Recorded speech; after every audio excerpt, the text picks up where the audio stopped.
Entrepreneurship के अंदर जो आज हम पढ़ने वाले हैं वो है हमारे पास इसकी कंसेप्ट, नेचर, स्कोप, फिलॉसफी,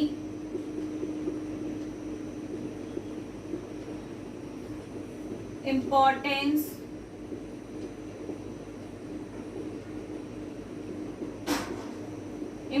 यहाँ पे हम एंटरप्रेन्योरशिप के साथ साथ जो सेल्फ एम्प्लॉयमेंट होगी उसकी भी देखेंगे।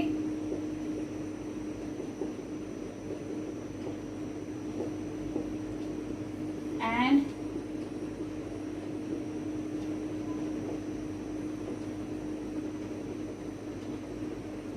इसके बाद इंपॉर्टेंस के बाद आएगा हमारा डिस्टिंक्शन।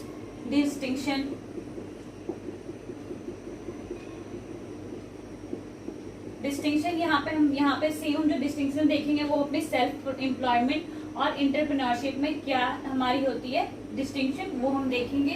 डिस्टिंक्शन देखने के बाद हमारे पास आता है एंटरप्रेन्योरशिप ट्रेड क्या होती है।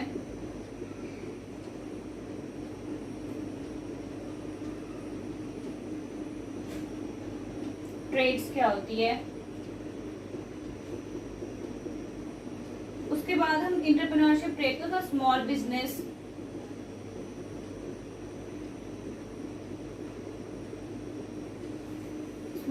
के बाद हम देखेंगे इसकी क्या स्ट्रेटेजिक प्लानिंग्स होती है।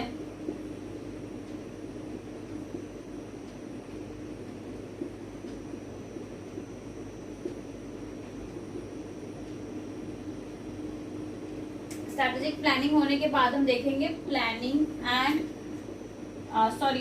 एंड प्रमोशन ही देखेंगे, हम देखेंगे प्राइसिंग एंड प्रमोशन।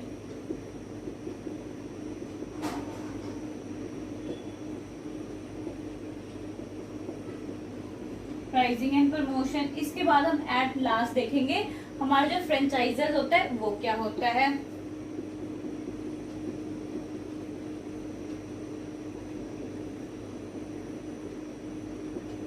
फ्रेंचाइजिंग। तो आज का जो हमारा टॉपिक है वो है एंटरप्रेन्योरशिप। एंटरप्रेन्योरशिप के अंदर हम इसके कॉन्सेप्ट देखेंगे, नेचर देखेंगे, स्कोप, फिलॉसफी, इंपॉर्टेंस क्या होता है एंटरप्रेन्योरशिप और सेल्फ एम्प्लॉयमेंट का वो देखेंगे। हम अपनी डिस्टिंक्शन देखेंगे किसके एंटरप्रेन्योरशिप और सेल्फ एम्प्लॉयमेंट के बीच में। फिर एंटरप्रेन्योरशिप ट्रेड क्या होते हैं, स्मॉल बिजनेस क्या होता है, स्मॉल बिजनेस की स्ट्रेटेजिक प्रोग्राम प्लानिंग कौन कौन सी होती है, प्राइसिंग एंड प्रमोशंस क्या होता है और फ्रेंचाइजिंग क्या होती है। तो इस वीडियो में कंप्लीट आपको जो एंटरप्रेन्योरशिप होती है उसकी फुल डिटेल्स में मैं आपको बताने वाली हूँ। तो वीडियो को स्टार्ट करने से पहले बताना चाहती हूँ कि मेरा नाम प्राची प्रिया है और मैं आप सबका अपने चैनल रिवीजन तरीका में स्वागत करती हूँ। अगर तो आपको मेरी आज की वीडियो अच्छी लगेगी तो इस वीडियो को लाइक, शेयर और सब्सक्राइब करना बिल्कुल ना भूले। तो स्टार्ट करते हैं अपने वीडियो लेक्चर को स्टार्ट करने से पहले मैं आपको ये बताना चाहती हूँ कि अगर तो हमें एंटरप्राइजेस समझना है, एंटरप्रेन्योरशिप क्या होता है, तो उससे पहले जो हमारी 3 वर्ड की मीनिंग है वो हमें बहुत ही क्लियर होनी चाहिए ताकि हमें ये बहुत क्लियर समझ आए। तो मैं आपको बताती हूँ हमारे पास वो 3 कौन कौन से वर्ड है। सबसे पहले हमारे पास आता है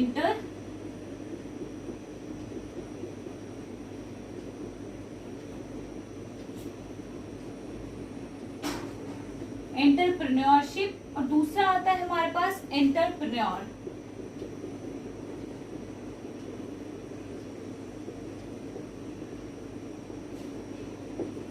थर्ड आता है हमारे पास एंटरप्राइज।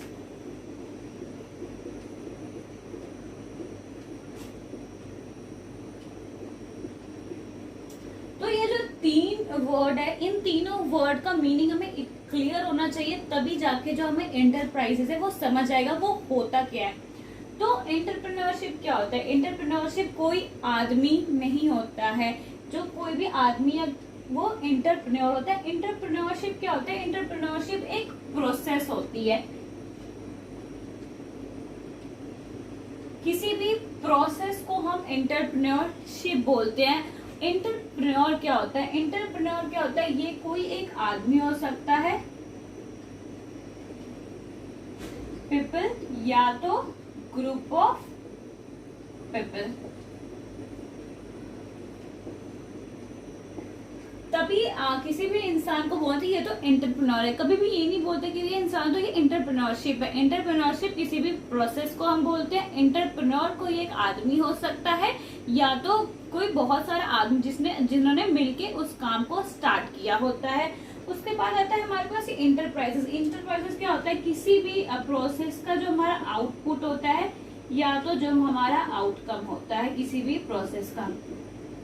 तो फॉर एग्जाम्पल ये तीनों चीज एक दूसरे से कनेक्टेड है। किसी भी एक इंसान ने अपनी कोई एक प्रोसेस, कुछ एक नॉवल, कुछ इन्वेंट करने का सोचा और उसने कोई अपना बिजनेस का स्टार्टअप सोचा, तो उसने कोई प्रोसेस यूज की होगी। तो वो प्रोसेस जो होगा वो इंटरप्राइजेस होगा। उससे क्या आउटपुट आएगा वो होगा हमारा इंटरप्राइज। तो अगर कोई भी एक बंदा किसी काम को करता है, उस काम में वो अगर सक्सेस हो जाता है तो वो जो इंसान होगा वो एंटरप्रेन्योर बन जाता है उस काम के लिए। और जो एंटरप्राइज जो मार्केट में आ जाती है, वो ब्रांड बन जाती है, तो वो हो जाता है हमारा इंटरप्राइज हो जाता है। और जो प्रोसेस होती है जिसके द्वारा ये काम होते हैं वो होती है हमारे पास एंटरप्रेन्योरशिप।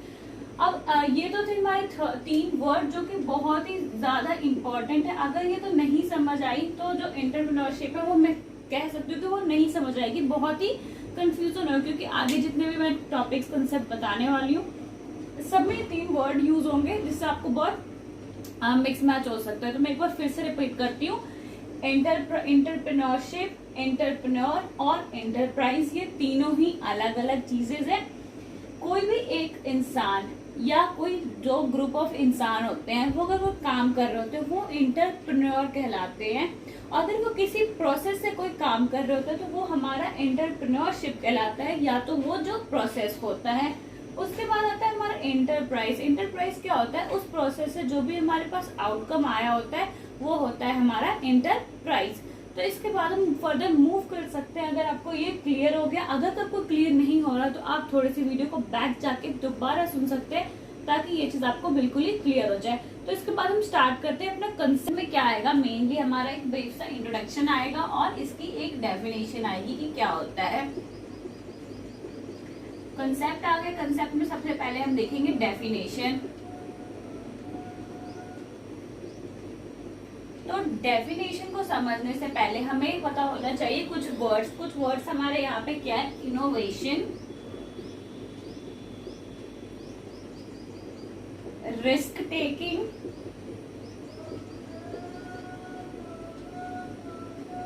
और हमारा ऑन स्किल्स।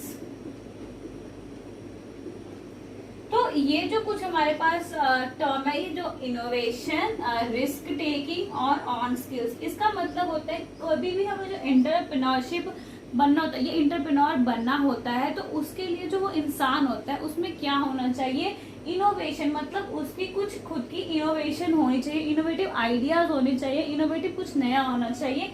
ऑन स्किल मतलब खुद के स्किल से। और जो सबसे मेन आता है इसमें क्या है, रिस्क टेकिंग। कोई भी अगर हम बिजनेस स्टार्ट कर रहे होते हैं तो उसमें जो रिस्क लेने की कैपेबिलिटी होती है वो बहुत ही ज्यादा होनी चाहिए कि क्या पता बिजनेस आगे डूब भी सकता है, क्या पता वो ग्रो भी करेगा तो एक टाइम पे वो डूब भी सकता है। तो ये जो रिस्क टेकिंग टर्म है इसको जब हम फिलॉसफी पढ़ेंगे उसमें हम कुछ बहुत ही इजी से हमें समझ आएगा कि वो क्या होता है। तो अब इन तीनों के वर्ड की हेल्प से हम इसकी डेफिनेशन बनाएंगे। इन तीनों में हमने क्या देखा, innovation, risk taking, on skills.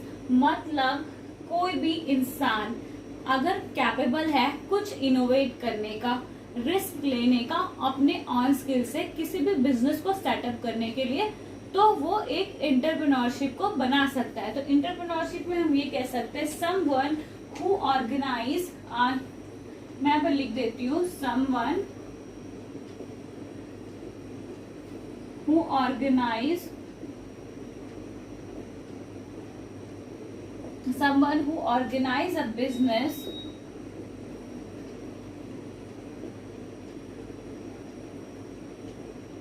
यहाँ पे हम या तो लिख सकते हैं वेंचर एंड अज्यूम्स, मतलब या और कुछ वर्ड यूज कर सकते हैं, someone who organize a business by their own skills, innovations and risk taking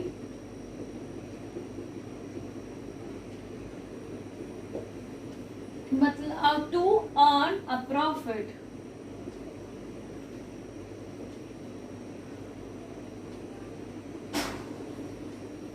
मतलब कोई भी इंसान एक बिजनेस को ऑर्गेनाइज करता है अपने इनोवेशन, अपने स्किल्स और रिस्क टेकिंग के हैबिट से, वो किसी भी प्रॉफिट को करने के लिए, तो वो ये इंटरप्रेन्योरशिप को ये डिफाइन करता है। तो इंटरप्रेन्योरशिप का एक और हम ले सकते हैं एक शॉर्ट सा डेफिनेशन, तो setting up a business with an aim to earn profit. मैं फिर से रिपीट करती हूँ, setting up a business with an aim to earn profit, मतलब कि किसी भी बिजनेस को हम इस तरह से सेटअप करेंगे ताकि वो हमें प्रॉफिट दे। उसका एम ही हमारा ये होगा कि हम उसे प्रॉफिट हासिल कर सके।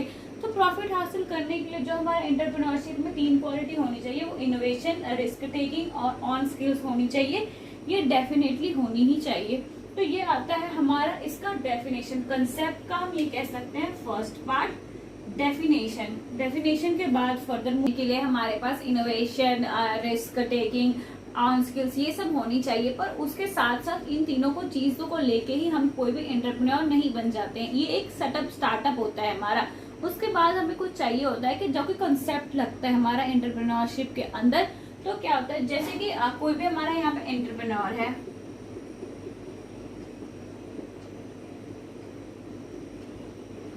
हमारे यहाँ पे एंटरप्रेन्योर, इसने क्या किया, रिस्क लिया अपने ऊपर। क्या किया, ये कंपनी का ऑनर है, समझो तो ये एक ऑनर बन गया। ये हमारे पास ऑनर हो गया। इसने क्या किया, इसने अपने ऊपर रिस्क लिया है, रिस्क लेके किसी भी कंपनी को चला दिया। पर रिस्क लेने से थोड़ी ना कंपनी चल जाती है, इसके साथ और भी चीज हमें चाहिए। तो इसके साथ हमें जो और भी चीज चाहिए वो क्या होनी चाहिए, क्रिएटिविटी। क्रिएटिविटी होनी चाहिए। क्रिएटिविटी के साथ साथ कुछ नया क्रिएटिविटी करनी चाहिए। उसके साथ इसके रिलेशनशिप को देखना है।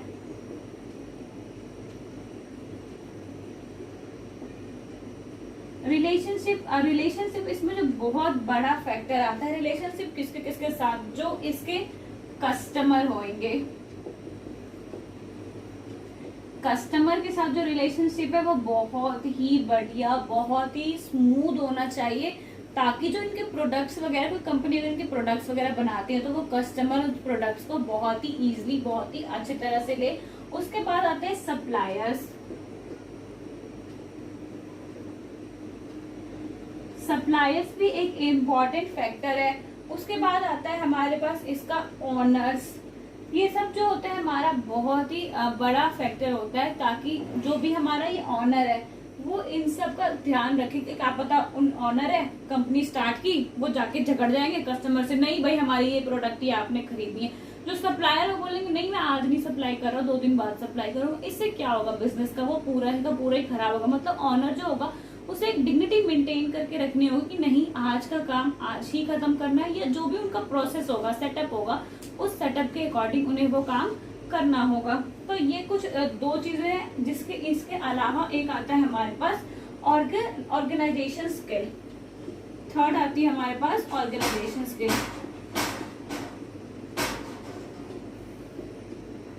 ऑर्गेनाइजेशन स्किल्स, ऑर्गेनाइजेशन स्किल्स में क्या करते हैं, ऑर्गेनाइजेशन स्किल्स में देखा जाता है जो इनके फाइनेंशियल डीलर्स होंगे, कुछ जो हमारे पास इनके जो डील करेंगे, फाइनेंशियल ले लेते हैं, फाइनेंशियल डील, उसके बाद रिकॉर्ड,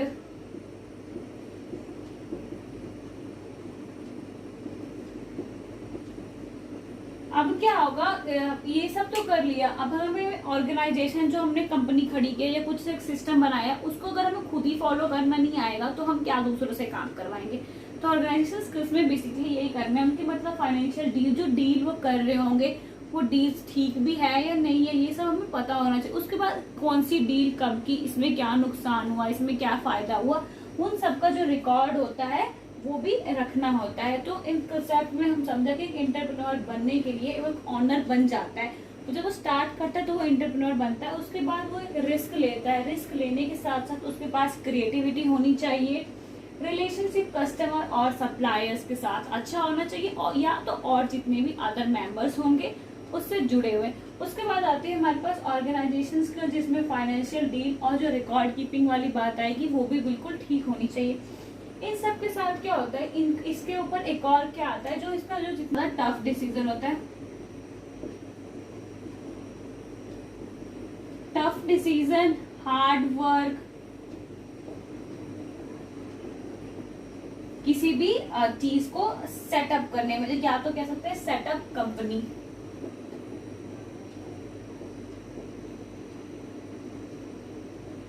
तो किसी भी कंपनी के सेटअप में बहुत ज्यादा टफ डिसीजन, हार्ड वर्क लगता है, उसके साथ उस इंसान को रिस्क लेना पड़ता है, उसकी क्रिएटिविटी, उसके रिलेशनशिप, ऑर्गेनाइजेशन स्किल, ये सब चीजों को उसे मेंटेन करना पड़ता है। तो जो हमारा एंटरप्रेन्योरशिप का है वो कंसेप्ट हमें क्लियर होता है। कंसेप्ट में पहले हमने डेफिनेशन देखा, डेफिनेशन के बाद देखा कि हमें इंटरप्रेन्योर बनना है तो उसका क्या क्या मेन बेसिक चीज क्या है, या तो आप इसे कंसेप्ट करो या हम इसे बेसिक नीड्स भी कह सकते हैं, या तो इसे बेसिक नीड्स कह लो। उस बेसिक नीड्स में हमें ये जो पॉइंट्स है, creativity, relationship, organization skill, tough decision होता है, बहुत ही हार्ड वर्क करना होता है और सिस्टम और सॉरी कंपनी को सेटअप करने में। सेकंड आता है हमारे पास नेचर, जो हमारा एंटरप्राइजेज है, एंटरप्रेन्योरशिप है, उसका नेचर कैसा होना चाहिए, या तो जो एंटरप्रेन्योर है उसका नेचर कैसा होना चाहिए। तो हम देखते हैं नेचर।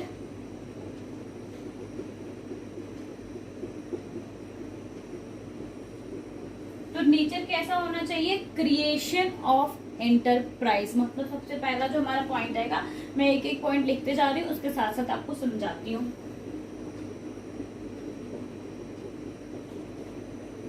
क्रिएशन ऑफ एंटरप्राइज,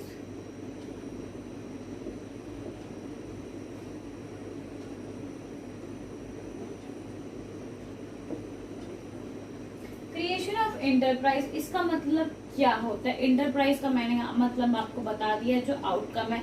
तो मतलब हमें अपने बिजनेस को इस तरह से हमें करना है कि हमें बिल्कुल ही जो आउटकम आए वो बिल्कुल ही अच्छा आए, प्रॉफिट के साथ आए। तो क्रिएशन करेंगे, उसको हम एक माइंड में ही क्रिएट कर लेंगे कि वो अच्छा करना है, उसका तो हम करके दिखाएंगे। जब हम कोई भी काम को सक्सेसफुली कर लेंगे तभी तो हम उस चीज के लिए एंटरप्रेन्योर कहलाएंगे कि उस प्रोसेस को हमने काम किया। जैसे कि ये कोई इंसान है, इसने एक प्रोसेस को अप्लाई किया, मतलब ये कोई एक बिजनेस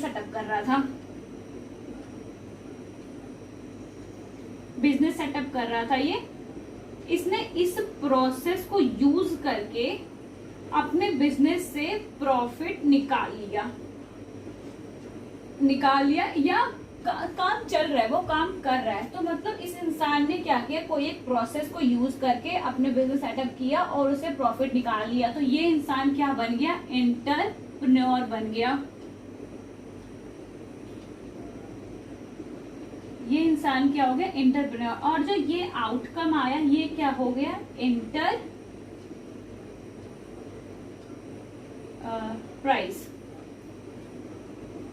ये हो गया एंटरप्राइज। तो इस तरह से हमारे प्रोसेस होता है, मतलब क्रिएशन ऑफ एंटरप्राइज। अगर ये इंसान ये प्रॉफिट नहीं निकालता तो इसे एंटरप्रेन्योर का टैग कैसे मिलता।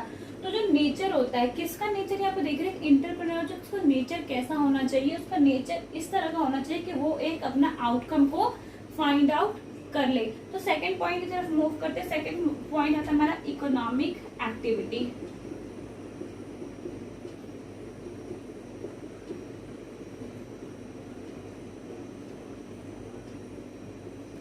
जो हमारा एंटरप्रेन्योरशिप होगा उसकी जो इकोनॉमिक एक्टिविटी होगी वो भी बहुत अच्छी होनी चाहिए, ताकि वो अपने बिजनेस सेटअप को बहुत ही अच्छा से चला सके। थर्ड पॉइंट आता है हमारे पास इनोवेशन एंड क्रिएटिविटी।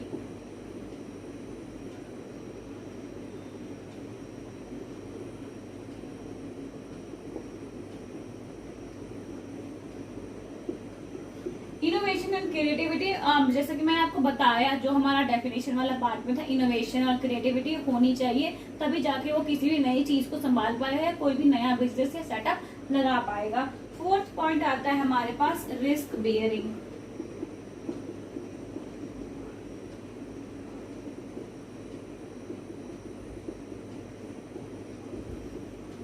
तो जो हमारा एंटरप्रेन्योरशिप होता है उसे रिस्क तो लेना ही है, सबसे पहले ही मैंने बता दिया कि तभी वो जाके एंटरप्रेन्योर बन सकता है। किसी भी काम को करने की वो कोशिश कर सकता है, वरना तो वो बस एम्प्लॉय बन के ही रह जाएगा, सोचेगा नहीं नहीं मैं एम्प्लॉय ही बन के रहता हूँ। क्योंकि उसमें क्या होता है, ज्यादातर मोस्टली जो होते हैं लोग वो एम्प्लॉय बनना ही पसंद करते हैं, क्योंकि उसमें क्या होता है जो भी उनकी सैलरी होती है वो फिक्स होती है और वो बहुत सेफ होता है, उसमें कोई रिस्क नहीं होता है। पता होता है कि मंथली मेरी इतनी सैलरी आनी है, यानी बिजनेस करने का वो रिस्क नहीं लेना चाहते हैं।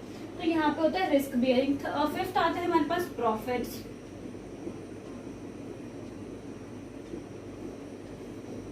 जो भी हमारे पास इतना काम किया, इतना मेहनत किया, उसके साथ ऐसा थोड़ी ना कि बस रिस्क लेते जाएंगे, कुछ नया नया नया नया ये वो हम क्या डिस्कवर करते जाएंगे, बट हमें उसकी कोई भी प्रॉफिट नहीं मिलेगी। तो एंटरप्रेन्योरशिप के माइंड में ये भी सेट होना चाहिए कि जितना जो भी हम खर्चा पानी कर रहे हैं या कुछ भी इन्वेस्ट कर रहे हैं, तो उसके साथ साथ हमें जो प्रॉफिट है वो भी हमें जरूर से जरूर मिले।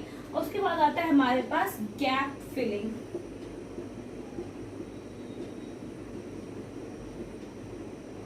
इसका मतलब ये होता है कि जो भी हम काम कर रहे हैं, जो भी हमने काम किया, जो भी अपना बिजनेस सेटअप लगाया है, उसमें कहीं ना कहीं कोई ना कोई मिस्टेक तो होती है। सब कोई मशीन तो है नहीं जिससे कोई गलती नहीं हुई या फिर ये फिट कर दिया, तो ह्यूमन है, थोड़ी बहुत गैप होती है। तो इसे प्रॉपरली हमें एनालाइज करना, रिकॉर्ड बना के रखना, ताकि जो भी मिस्टेक्स है उन्हें फिल करें, फर्दर हम आगे अपनी नई प्रोसेस की और नई क्रिएटिविटी को यूज कर करके इस गैप को फिल करें, ताकि जो हमारा बिजनेस है वो बहुत ही अच्छा रहे और हमें बहुत अच्छी प्रॉफिट मिलती रहे।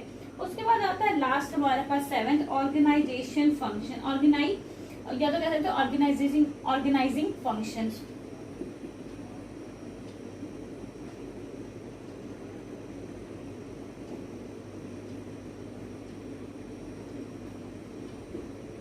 अब जो हमने ऑर्गेनाइजेशन सेटअप किया है, उस ऑर्गेनाइजेशन की फंक्शन कैसी है, ठीक है, खराब है, वहां पे जो हमने लोग रखे हैं वो क्या काम कर रहे हैं, नहीं कर रहे हैं, या जो हमने अपने ऑर्गेनाइजेशन के लिए सेटअप तैयार किया है वो सेटअप ठीक है या नहीं ठीक है। तो ये था हमारा नेचर। एंटरप्रेन्योर का कंसेप्ट हमने देख लिया, अब हम इसके नेचर देख लेते हैं। नेचर में हमने क्या देखा, क्रिएशन ऑफ एंटरप्रेन्योरशिप, मतलब इंटरप्राइजेस की क्या क्रिएशन है, इसके पीछे क्या क्रिएटिविटी लगी, किसने लगाई, एक एंटरप्रेन्योर ने लगाई। अगर ये ठीक है तो ये क्या, creation of enterprises, economic activity, innovation and creativity, risk bearing, profits, gap filling, organization function. ये जो मैंने बनाया एक हाइपोथेटिकल आपको समझाने के लिए बनाया, इसे कभी भी कोई पेपर में यूज मत करना। पेपर में यूज करने के लिए आप दूसरी फ्लो चार्ट बना सकते हैं जिसमें आप शो कर सकते हैं, पर ये मैंने हाइपोथेटिकल बस आपको समझाने के लिए बनाया। इसके बाद एंटरप्रेन्योरशिप की स्कोप क्या क्या होती है, या तो हम स्कोप कह सकते हैं, कई बार हमें क्वेश्चन भी आ सकता है इसकी वेरियस अप्रोचेस, मतलब ये कहाँ कहाँ पे अप्रोच करता है एंटरप्रेन्योरशिप। तो कंफ्यूज नहीं होना, या तो स्कोप या तो वेरियस अप्रोचेस, दोनों ही क्या है, बिल्कुल सेम चीजें है। तो मैं आपको स्कोप बता रही हूँ। स्कोप या तो वेरियस अप्रोचेस,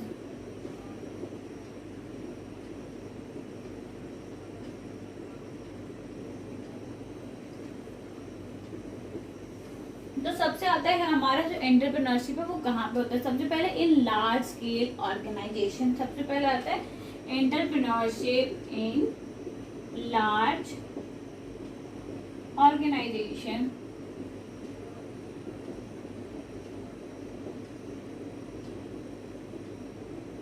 जो भी हमारा एंटरप्रेन्योरशिप है वो कहाँ पे सबसे ज्यादा अप्लाई होगा, कि लार्ज ऑर्गेनाइजेशन, जहाँ पे बड़ी ऑर्गेनाइजेशन है, वहां पर ये जो हमारे जो एंटरप्रेन्योर होंगे उनकी जो कैपेबिलिटीज होंगी, वो रिस्क बियरिंग, क्रिएटिव, इनोवेशन, इन सब की, या तो जो एंटरप्रेन्योर होते हैं उनके पास ये गुण होते हैं, जो कि मैं आपको बता रही हूँ। एंटरप्रेन्योरशिप ट्रेड जब हम पढ़ेंगे तो आप ये उससे रिलेट कर पाएंगे। तो जो उनकी क्वालिटी होती है, वो क्वालिटी उनकी इस लार्ज ऑर्गेनाइजेशन में बहुत काम आती है।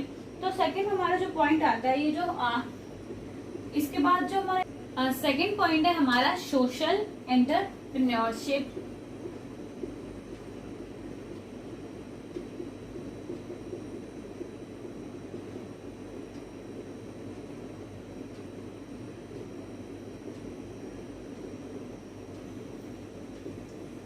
मतलब जो भी हमारा सोशल वर्क होगा उसमें भी जो एंटरप्रेन्योरशिप है उसका बहुत बड़ा रोल होता है। तो थर्ड पॉइंट आता है हमारे पास ई कॉमर्स एंटरप्रेन्योरशिप।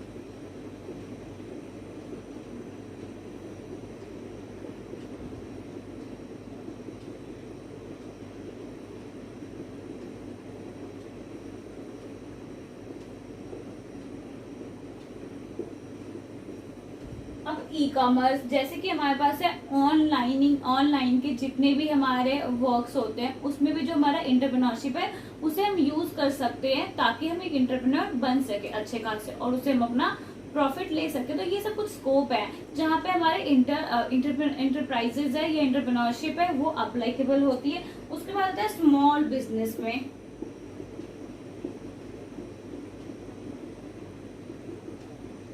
जो स्मॉल बिजनेस होता है वहां पे भी हम इसे मैनेज करने में यूज कर सकते हैं। स्मॉल बिजनेस की मैनेजमेंट में ये नहीं कि जो हमारा एंटरप्राइज है उसका स्कोप बस लार्ज ऑर्गेनाइजेशन में है या बड़े ऑर्गेनाइजेशन में, उसका जो स्कोप है वो स्मॉल ऑर्गेनाइजेशन में भी उतना ही होता है। उसका होता है बिजनेस कंसल्टेंट।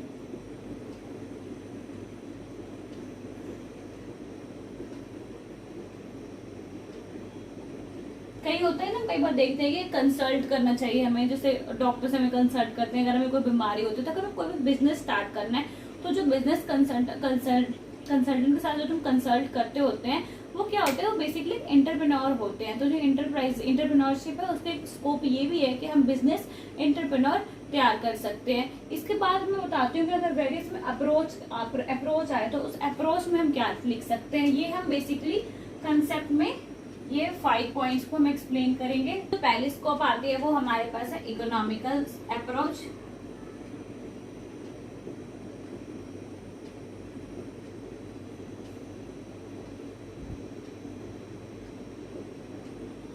सेकेंड आती है हमारे पास सोशियोलॉजिकल अप्रोच।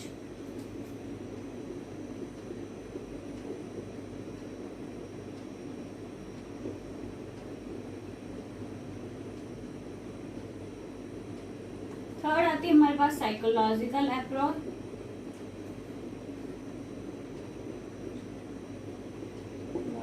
अप्रोचेस।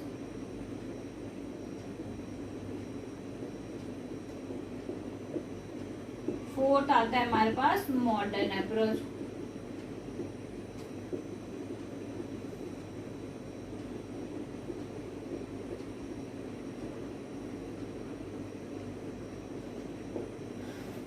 ये कुछ वेरियस 4 अप्रोचेस है जहाँ पे जो हमारा एंटरप्रेन्योरशिप है वो अप्रोच कर सकता है। तो हमारा जो इकोनॉमिक अप्रोच है इसमें क्या होता है, इकोनॉमिक डेवलपमेंट में या किसी भी इकोनॉमिक जिसे इंडिया की अगर इकोनॉमिक फील्ड करने में जो एंटरप्रेन्योरशिप है वो बहुत ज्यादा हेल्पफुल है, जो कि इसके हम नेक्स्ट टॉपिक में पढ़ेंगे। मैं थोड़ा सा आपको आइडिया दे देती हूँ। जैसे जो एंटरप्रेन्योरशिप है वो खुद तो वर्क करता ही, उसके साथ जो अनएम्प्लॉयमेंट लोग हैं उनमें से भी बहुत सारे लोगों को एम्प्लॉयमेंट मिल जाती है। इससे क्या होता है, जो इकोनॉमिक सेक्टर है वो डे बाई डे डेवलप करना स्टार्ट हो जाता है।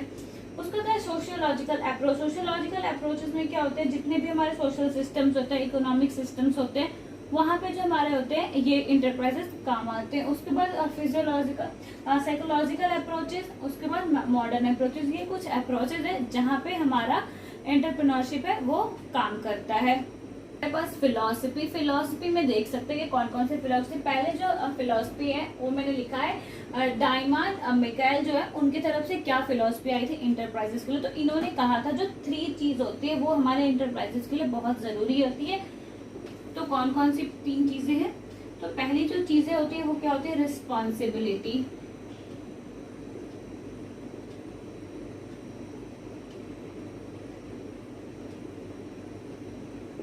रिस्पॉन्सिबिलिटी होती है जो मतलब बहुत ज्यादा इम्पोर्टेंट फैक्टर होते हैं किसी भी इंटरप्रेन्योर इंसान के लिए। तो इंटरप्राइजेस क्या है इज द, उसके बाद आता है हमारे पास माइंडसेट। थर्ड आता है हमारे पास पैशन।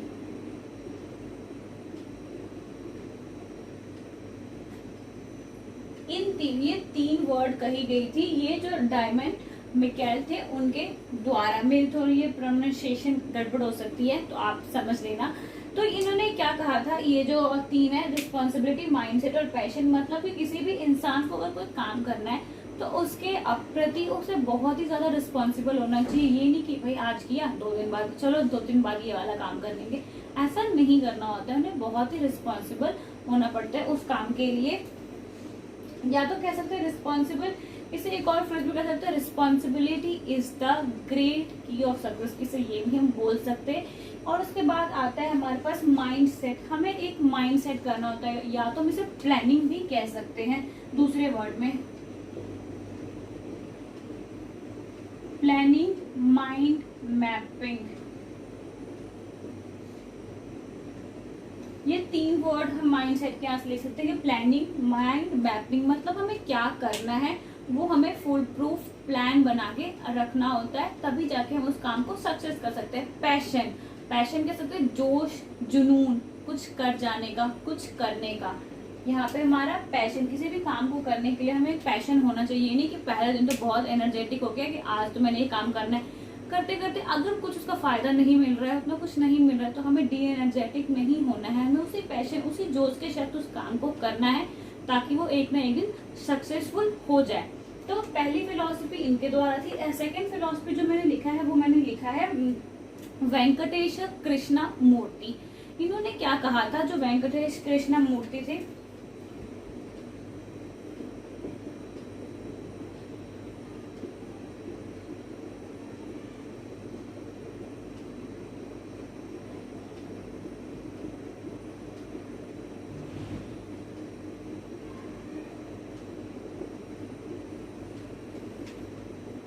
इन्होंने ये बताया था कि view from the side lines. मैं यहाँ पे लिख देती हूँ।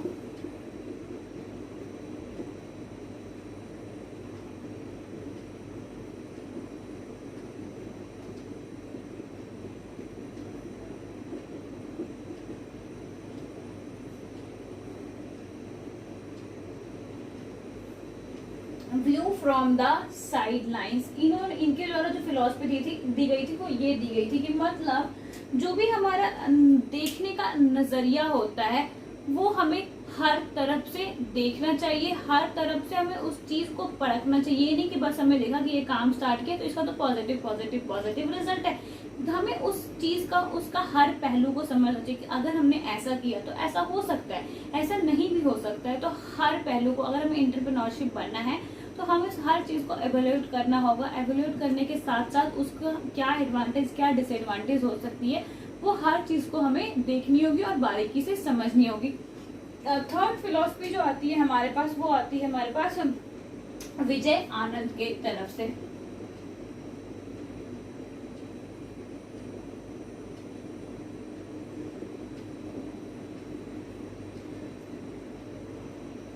शायद सिंगल जे आएगा। विजय आनंद, इन्होंने क्या कहा था, इन्होंने ये कहा था, एक मिनट मैंने पॉइंट नोट किया वो बताती हूँ। फिशेस, स्विम्स, बर्ड फ्लाइज,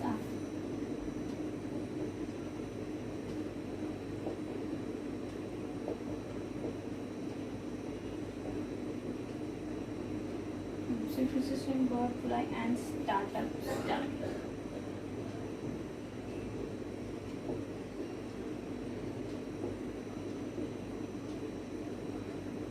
तो थर्ड जो था हमारा वो विजय आनंद तरफ था। इन्होंने कहा था fishes, swims, bird fly, startup, dies. तो इसका मतलब क्या होता है, जो मछलियां होती हैं वो तैरती हैं पानी में, बर्ड्स होते हैं जो उड़ते हैं, तो स्टार्टअप होते हैं वो एक ना एक दिन कभी खत्म भी हो सकता है। हम अपने लाइफ में कभी भी कोई भी काम करते हैं तो उसकी हमें एक्सपेक्टेशन क्या होती है कि अरे अच्छा होगा तो अच्छा, अगर वो कई बार खराब हो जाता है तो हम डिप्रेशन में चले जाते हैं। तो एंटरप्रेन्योरशिप बनने से पहले हमें ये माइंड में रखना चाहिए कि अगर हमारा इस काम में लॉस होता है या सेटअप खराब हो जाता है तो हमें डिप्रेस नहीं होना है, उस चीज से ओवरकम करना है, कुछ और नया आइडिया निकालना है, कुछ नया इनोवेट करना है। एंटरप्रेन्योरशिप हमें एंटरप्रेन्योर बने रहने के लिए और जो एंटरप्राइजेस है उसको मेंटेन करने के लिए। तो ये थी हमारी कुछ 3 फिलॉसफी, जिसमें पहला फिलॉसफी डायमंड मिकल ने किया था कि रिस्पॉन्सिबल होना चाहिए, हमें माइंडसेट एक करनी चाहिए, एक पैशन होना चाहिए। दूसरा था वेंकटेश कृष्णा मूर्ति, उन्होंने कहा था views from the side lines, मतलब हमें हर तरफ से जो भी हमारे व्यूज होंगे, किसी भी काम के लिए कुछ भी फोकस करना है, उसकी हर प्रोस्पेक्टस को हम एनालाइज करेंगे, उसके बाद कुछ प्लानिंग या कुछ एक्शंस लेंगे। उसका था विजय आनंद की तरफ से fish, swim, bird fly, startup, dies, मतलब सब कुछ हो रहा है। ये एक नेचुरल चीज है कि जो हमने स्टार्टअप किया वो कभी ना कभी डूब सकता है, तो उस चीज के लिए हमें ऑलरेडी प्रिपेयर होना चाहिए। इस नहीं कि उस चीज को खराब होगा तो नहीं अब तो पूरी दुनिया खत्म, बस खत्म, कुछ नहीं बचा, ऐसा कुछ नहीं सोचना चाहिए। नए नए तरीके, नए नए रास्ते हमेशा खुलते रहते हैं। तो ये मैंने यहाँ पे कुछ 3 फिलॉसफीज लिखी हैं। एम्प्लॉयमेंट और एंटरप्रेन्योरशिप में क्या डिफरेंस होती है, ये समझने से पहले हमें ये जानना होगा कि सेल्फ एम्प्लॉयमेंट क्या होता है। तो जैसा कि आप सेल्फ एम्प्लॉयमेंट हमें नेम से ही समझ आ जाएगा कि एक तो होता है एम्प्लॉयमेंट। एम्प्लॉयमेंट मतलब हम जानते हैं कोई भी पर्सन किसी भी कंपनी में, किसी उस कंपनी के अंडर या उस कंपनी में एम्प्लॉय है, एक छोटा मोटा काम करने वाला व्यक्ति है। सेल्फ एम्प्लॉय का मतलब क्या होता है, वो खुद ही काम कर रहा है खुद के लिए, मतलब अपने आप को खुद ही वो काम दे रहा है। इसका सबसे कॉमन एग्जांपल आप कह लो तो जैसे कि किसी इंसान ने अपनी एक कोई शॉप खोल ली, उसमें वो खुद काम कर रहा है, तो मतलब क्या हुआ, वो बंदा खुद सेल्फ एम्प्लॉयड है। जैसे कि किसी ने अपनी दुकान खोल ली, दुकान या शॉप, आप शॉप लिख लो, शॉप फॉर ऑन, तो मतलब ये बंदा क्या हुआ, कोई एक पर्सन वो अपने शॉप में खुद एम्प्लॉय हो गया, मतलब क्या हो गया, सेल्फ एम्प्लॉय। तो यहाँ से आपको सेल्फ एम्प्लॉय का मतलब क्लियर हो गया और आपको एंटरप्रेन्योरशिप पता ही है क्या होती है। एंटरप्रेन्योरशिप कोई एक प्रोसेस होती है। तो हमें डिफरेंस जानना है एंटरप्रेन्योरशिप और सेल्फ एम्प्लॉयमेंट में क्या क्या डिफरेंस होती है। तो सबसे पहले अगर प्रॉफिट के बेस पे अगर हम समझते हैं तो प्रॉफिट के बेस पे क्या होता है, जो भी हमारे सेल्फ एम्प्लॉयमेंट वाली केस होती है, एंटरप्रेन्योरशिप में क्या होता है, उसके जो हमारा बिजनेस होता है वहां से आते हैं, मतलब सब जो एक्टिव, जो कितने भी एम्प्लॉय वगैरह होंगे वो सब जो एक्टिव होते हैं उनकी थ्रू हमारा जो प्रॉफिट आता है वो इसमें आता है। इसमें क्या होता है, खुद जितना काम किया उतना ही प्रॉफिट आएगा, मतलब खुद से जितना काम किया। उसके बाद देख सकते हैं और लीडर कौन होता है, सेल्फ एम्प्लॉयमेंट में क्या होता है, वो अपने आप जो काम कर रहा होता है उसका खुद लीडर होता है। और जो एंटरप्रेन्योरशिप में कई बार एंटरप्रेन्योरशिप एक पीपल खुद संभाल रहा होता है या तो किसी ग्रुप ऑफ पीपल्स के बीच में उसे संभाला जा रहा होता है, तो उसमें होता है। अगर टाइमिंग की देखें तो टाइमिंग जो सेल्फ एम्प्लॉयड बंदा है अगर वो खुद से डिसाइड करे कि हमें इतने टाइम करना है, पर जो एंटरप्रेन्योरशिप में उसने एक सेटअप बना के रखा होगा कि मतलब ये सेटअप है हमारा, उस सेटअप में हमें उससे काम करना है। तो इस तरह से बहुत सारे डिफरेंसेस हम निकाल सकते हैं। तो ये बहुत ही ईजी है, जो आपके एम्प्लॉयमेंट और एंटरप्रेन्योरशिप में डिफरेंस हम खुद से लिख सकते हैं। अगर तो आपको कोई डाउट होगी तो आप मुझे कमेंट बॉक्स में जरूर लिखें, ताकि मैं आपको अगले वीडियो में इस पर बहुत अच्छे से आपको डिस्टिंग्विश करके बता दूं। तो हम मूव करते हैं इससे फर्दर। हमारे पास इम्पोर्टेंस क्या है हमारे एंटरप्रेन्योरशिप की और सेल्फ एम्प्लॉयमेंट की। तो सबसे पहले हम देखेंगे हमारे पास एंटरप्रेन्योरशिप की क्या हमारे पास इम्पोर्टेंस है।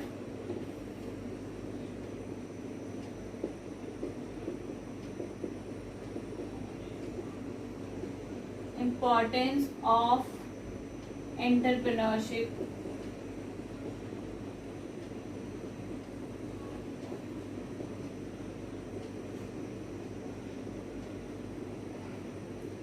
तो सबसे पहले इसका क्या है, जो इसका मार्केट है वो फ्री मार्केट। इसमें क्या होता है, जो भी हमारे एंटरप्रेन्योरशिप में जो प्रोडक्ट्स वगैरह होते हैं इनकी जो ग्रोथ होती है मार्केट में, बहुत ही ग्रोथ कहती हूँ, जो रेगुलेटरी होती है बहुत इजीली वो एक जगह दूसरी जगह तो उसे रेगुलेट कर सकते हो। तो इससे क्या होता है, इनका जो पर कैपिटा इनकम होती है वो इंक्रीज हो जाती है।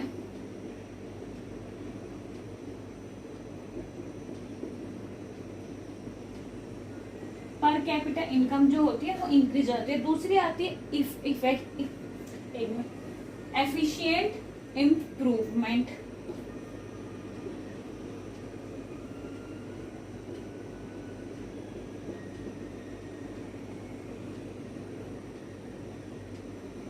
एफिशिएंट इम्प्रूवमेंट मतलब जो एंटरप्रेन्योरशिप होते हैं उनके पास क्या होते हैं, बहुत सारे लोग होते हैं, डिसीजन मेकिंग होती है, कई सारी चीजें होती हैं, गलत सही रिकॉर्ड, उनसे उनके हेल्प से क्या कर सकते हैं, वो अपने जो प्रोडक्ट होते हैं उसमें डे बाय डे क्या इम्प्रूवमेंट बहुत ही इजी कर सकते हैं। थर्ड पॉइंट आता है हमारे पास न्यू प्रोडक्ट्स।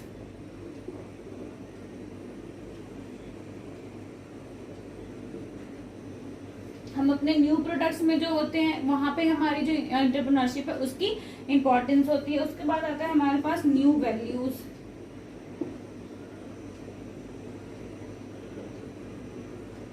न्यू वैल्यूज का मतलब ये समझ सकते हैं कि जो नई आइडिया आती है कई बार वो बहुत अच्छी होती है, तो उन आइडिया का हम वैल्यू दे सकते हैं। जैसे कि हमने कुछ सोचा, कुछ इनोवेटिव सोचा, तो मतलब लगता है कि हाँ ये आगे जाके कुछ सक्सेस कर सकता है, तो उससे हम अपने यूज करते हुए कुछ हम नया डेवलप कर सकते हैं। तो एंटरप्रेन्योरशिप इसमें एक बहुत ही इंपॉर्टेंट रोल निभाता है। उसके बाद आता है हमारे पास new zig economic.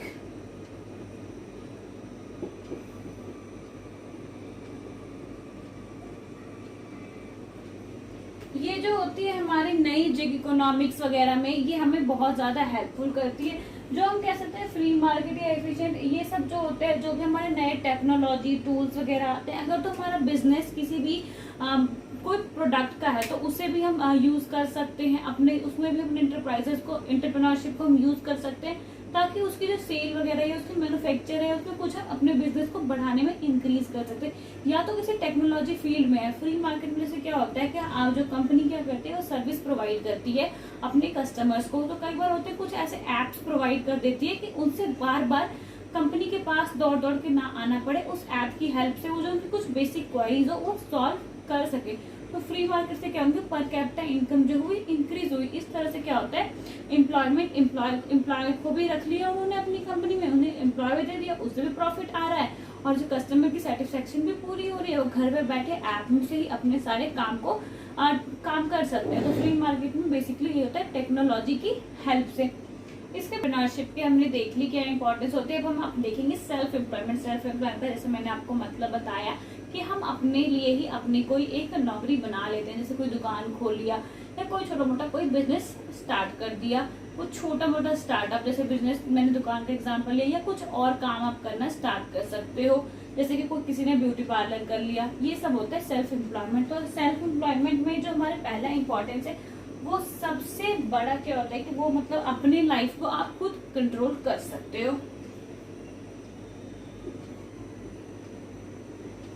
Control your on life.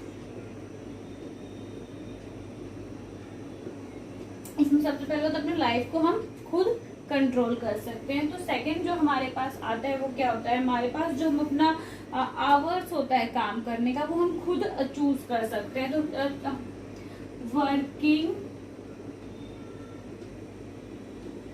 Hours can be decided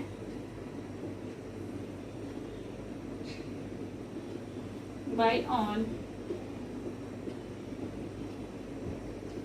इसका क्या मतलब है कि हम जो अपना जो भी हमारे पास आवर्स है, मतलब हम चाहते हैं दिन में 2 घंटे काम करें, 10 घंटे काम करें, 5 घंटे काम करें, तो वो हम अपने अकॉर्डिंग से कर सकते हैं। थर्ड पॉइंट आता है हमारे पास जो भी हम अपने साथ जो भी पीपल को हम काम कराना चाहते हैं, जैसे हम चाहते हैं कि अपने साथ हम इस वाले बंदे को काम करवाना चाहते हैं तो इससे हम रख सकते हैं, अगर हम नहीं करवाना चाहते तो नहीं रख सकते। तो चूज पीपल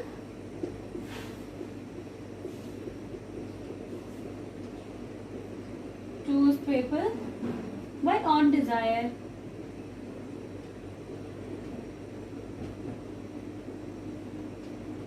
हम अपने पसंद से हम कर सकते हैं। उसका आता है हम जो हमारे पास रिवार्ड्स होते हैं, रिवार्ड्स मतलब कि हमने कोई कुछ ज्यादा प्रॉफिट कमाया, तो कई बार एंटरप्रेन्योरशिप में होता है उसे डिस्ट्रीब्यूट करना पड़ता है अगर आप ग्रुप ऑफ पीपल सब में है। तो यहाँ पे सेल्फ एम्प्लॉयमेंट में क्या होगा, जितना आपने फायदा कमाया वो सारा आपके पास आएगा, प्रॉफिट। आता है कि सेल्फ एम्प्लॉयमेंट में सबसे ज्यादा क्या इंपॉर्टेंट, सब अपने पैशन को फॉलो कर सकते हैं। वी कैन फॉलो आवर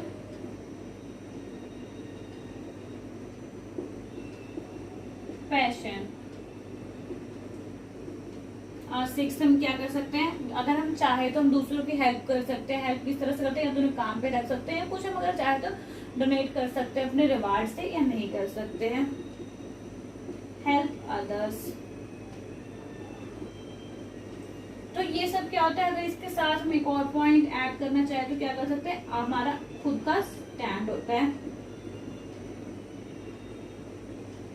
खुद का एक स्टैंड मतलब सेल्फ एम्प्लॉयड हो गए तो हमने खुद का एक स्टैंड बना लिया, हम दूसरे को हेल्प कर सकते हैं, अपने पैशन को फॉलो कर सकते हैं, जितने में रिवार्ड प्रॉफिट मिलेंगे वो हमारे खुद के पास रह सकते हैं पीपल। हम अगर हम चाहते हैं कि हमारे साथ ये वाला बंदा काम करे, नहीं चाहते नहीं करे तो कर सकते, क्योंकि अगर एम्प्लॉय अगर हम होते हैं किसी कंपनी में तो कंपनी बॉस जिसके साथ भेज दे भाई तुझे इसके साथ जाके काम करना है तो हमें करना ही होता है, क्योंकि वहाँ पे नौकर की तरह एम्प्लॉय होते हैं, हमें नौकर नहीं करें, मतलब उस कंपनी का उस तरह से हम काम कर रहे होते हैं। तो यहाँ पे हम अपने डिसीजन मतलब अपने मालिक खुद होते हैं। उसके बाद आया जो वर्किंग आवर्स, हम डिसाइड कर सकते हैं कितने घंटे काम करना चाहते हैं, अपने लाइफ का कंट्रोल हमारे हाथ में खुद होता है। तो ये थे हमारे कुछ सेल्फ एम्प्लॉयमेंट के इम्पोर्टेंस, एंटरप्रेन्योरशिप ट्रेड्स, जो कि एक बहुत ही इम्पोर्टेंट हिस्सा है इस एंटरप्रेन्योरशिप टॉपिक का।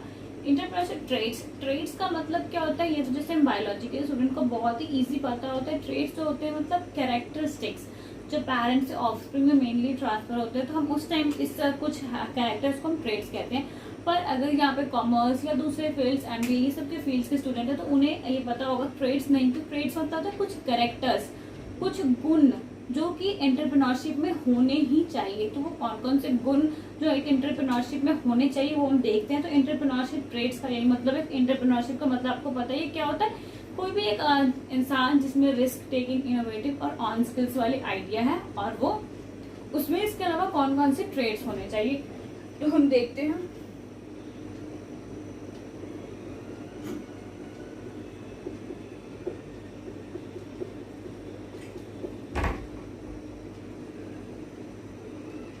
एंटरप्रेन्योरशिप ट्रेड्स,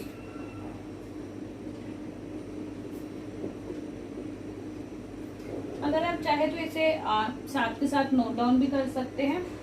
तो फर्स्ट आता है हमारे पास बेसिक, इसे हम ए लिख सकते हैं। तो बेसिक ट्रेड्स मतलब बेसिक कैरेक्टरिस्टिक कौन कौन से होने चाहिए।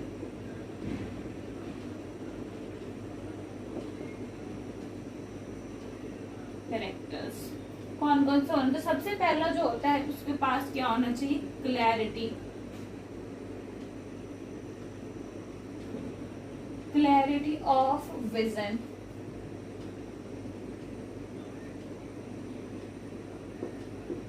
मतलब जो एक एंटरप्रेन्योरशिप है उसका जो विजन है बिल्कुल ही क्लियर होना चाहिए। ये नहीं कि ये ऐसे करना है वो मतलब बहुत ज्यादा मिक्स मैच नहीं होना चाहिए। उसका क्लियर जो विजन है उसका बहुत ही क्लियर होना चाहिए। सेकंड आता है हमारे पास फर्स्ट हमारे पास क्लियरिटी ऑफ विजन, सब हमारा commitment of goal.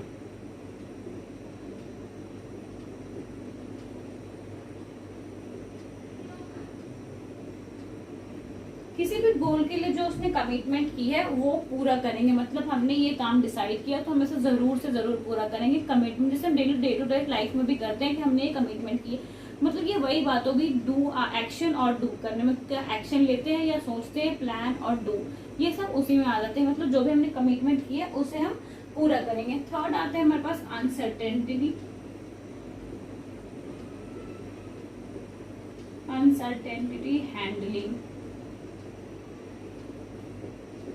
Uncertainty handling का मतलब कि हम जैसे स्टूडेंट लाइफ में अगर हम देख लेते हैं हम पास होंगे, फेल होंगे, हमें नौकरी मिलेगी नहीं मिलेगी, मतलब जो नहीं हुई है कुछ भी इसे प्रिडिक्शन के ऐसा हो सकता, तो इसे हैंडल करना आना चाहिए। मतलब कि अगर आपने बिजनेस किया, क्या पता वो डूब जाए, क्या पता आपको कभी लॉस हो, तो उस टाइम आपको अपने आप को हैंडल करना है। तो बेसिक एक कैरेक्टरिस्टिक है वो एक एंटरप्रेन्योरशिप में होना चाहिए ताकि वो अपने आप को हैंडल करे।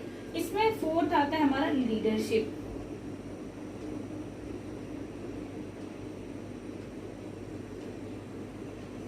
लीडरशिप जो बेसिक में फोर्थ है कि जो है उसमें एक लीडरशिप क्वालिटी होनी चाहिए। तो हमारा जो हमारा एंटरप्रेन्योरशिप ट्रेड है उसमें हमने कितने सारे कैरेक्टर्स पढ़ने, 2-3-4 कैरेक्टर्स पढ़ने, पर उसमें सबसे पहले है कि बेसिक ट्रेड्स क्या होते हैं।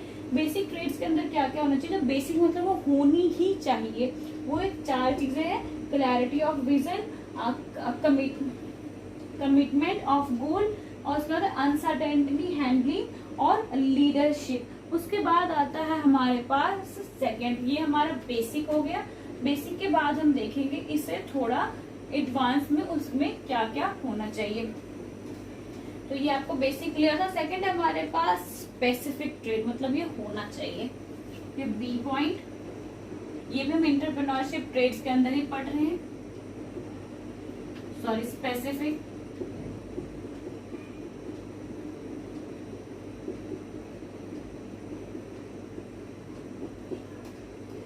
स्पेसिफिक ट्रेड्स में क्या होना चाहिए? सबसे पहला होना चाहिए उसके पास बिजनेस प्लानिंग।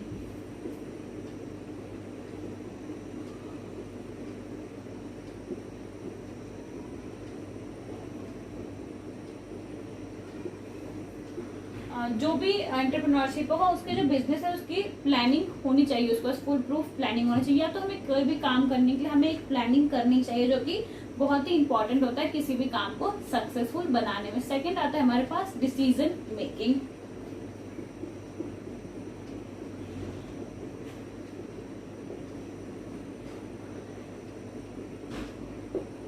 अगर कोई भी इंसान कोई भी एक गुड डिसीजन है, मतलब डिसीजन लेने में बहुत ही सही है, तो वो अपनी लाइफ में हमेशा तरक्की ही करेगा। ऐसा कहा गया है बड़े बड़े हस्तियों के द्वारा कि मतलब अगर आप हर लाइफ में हर मोड पे डिसीजन ठीक तरह से लेते हो, सोच समझ के लेते हो, तो आपको बाद में पछताना या रिग्रेट नहीं होगा। तो थर्ड पॉइंट आता है हमारे पास सेल्फ मोटिवेशन।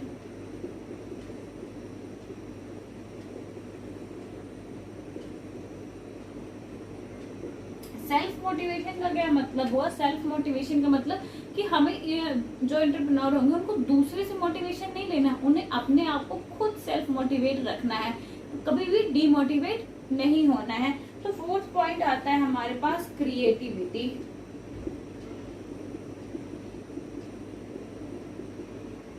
जो हमारे पास कुछ होंगे उसे कुछ नया डेवलप या कुछ नया डिफरेंट डेवलप करने की बहुत ज्यादा जरूरत होती है।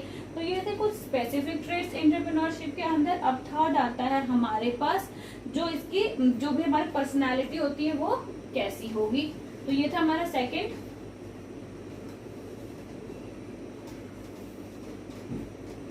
थर्ड आता है हमारे पास पर्सनालिटी ट्रेड्स।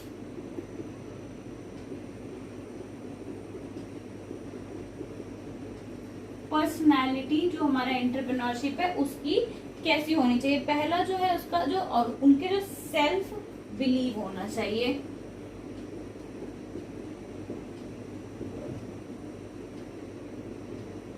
मतलब खुद पे भरोसा, या इसे हम कह सकते हैं आत्मविश्वास होना चाहिए किसी भी चीज को कि हाँ मैं कर सकता हूँ, मैं भी क्यों नहीं कर सकता। ये नहीं कि मैं ही कर सकता हूँ, मैं भी कर सकता हूँ। मैं ही कर सकता का मतलब उसमें वो एटीट्यूड आ जाता है, ओवर कॉन्फिडेंस आ जाता है।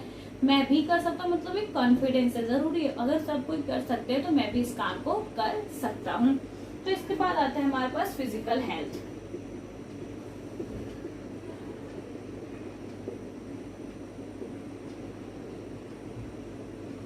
फिजिकल हेल्थ का मतलब है जो अभी इंसान एंटरप्रेन्योर बन रहा है उसकी जो हेल्थ है वो फिजिकल उतना स्ट्रांग होना चाहिए कि ताकि जो सब चीजें हैं उन्हें वो हैंडल कर सके। फिजिकल हेल्थ हमारे डे टू डे लाइफ में बहुत इंपॉर्टेंट है। अगर वो हेल्दी ही नहीं है तो वो किसी भी काम को प्रॉपर तरीके से नहीं कर पाएगा। थर्ड आता है हमारा सेंस ऑफ अर्जेंसी, या तो हम इसे कह सकते हैं इमरजेंसी डिसीजन।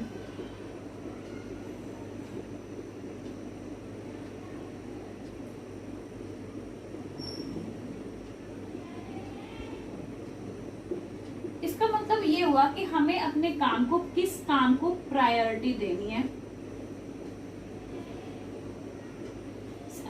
अर्जेंसी डिसीजन मतलब कि हमें जो अपने जिस भी काम को हम कर रहे हैं कौन सा काम इम्पोर्टेंट है और किस काम को हमें प्रायोरिटी देनी है।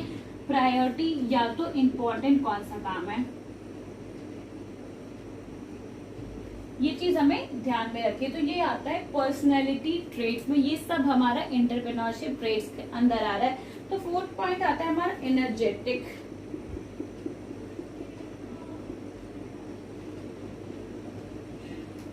मतलब जिस एनर्जी के साथ उन्होंने काम किया था वो एनर्जी उनकी कभी भी लो नहीं होनी चाहिए, थोड़ी सी भी डगमगानी नहीं चाहिए। उनकी एनर्जी हमेशा हाई एक्टिव होनी चाहिए ताकि वो अपने काम को बहुत ही अच्छे से निभा सके। फोर्थ आता है हमारे पास बिहेवियर।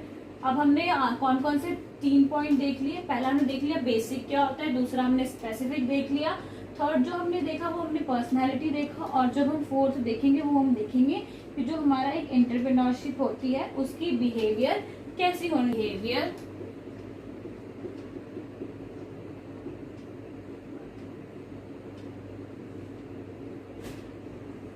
बिहेवियर में क्या होगा कि सबसे पहले हमें देखना है कि वो इंसान वैल्यू करता है या नहीं अपने ही वर्ड्स का। वर्ड ऑफ वैल्यू, मतलब कि वो इंसान जो बात बोल रहा है कि मैं तुम्हें ये काम करना है, तो क्या वो काम वो कर रहा है, उस काम को एक्शन में ला रहा है, तो ये आता है उसके बिहेवियर में word of value.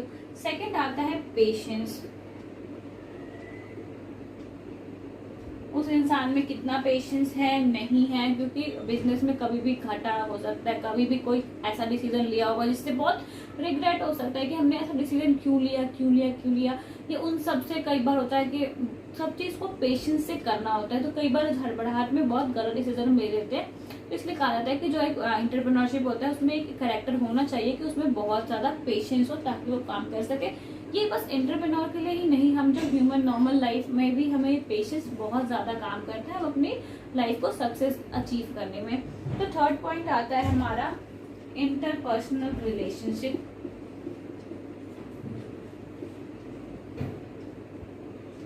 Interpersonal relationship,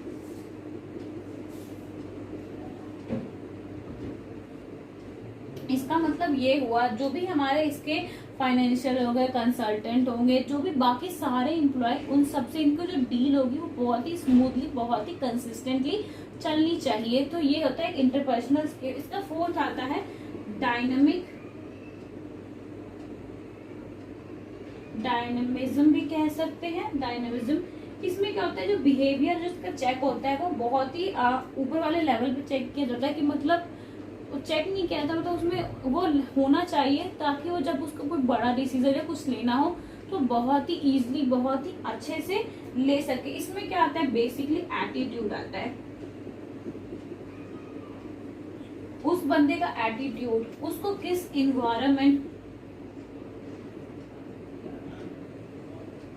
environment में कैसे रहना चाहिए। और इसका मतलब मेनली तो कह सकते हैं कि चेंज, नए टाइम के साथ उसको चेंज होना चाहिए। मतलब कि अभी मार्केट में इस प्रोडक्ट की डिमांड है तो उसको अपनी कंपनी को उस डिमांड के लिए तैयार करना पड़ेगा कि उससे हमें फायदा हो, उसको नए चीज से हमें फायदा हो। तो ये था हमारा 4। तो हमने 4 कौन कौन से जो ट्रेड पढ़े हैं वो थे हमारे बेसिक, स्पेसिफिक, पर्सनालिटी और बिहेवियर। तो ये था हमारा एंटरप्रेन्योरशिप ट्रेड। कैरेक्टरिस्टिक है जो हमारे एंटरप्रेन्योरशिप ट्रेड के अंदर आती है वो है सपोर्टिव।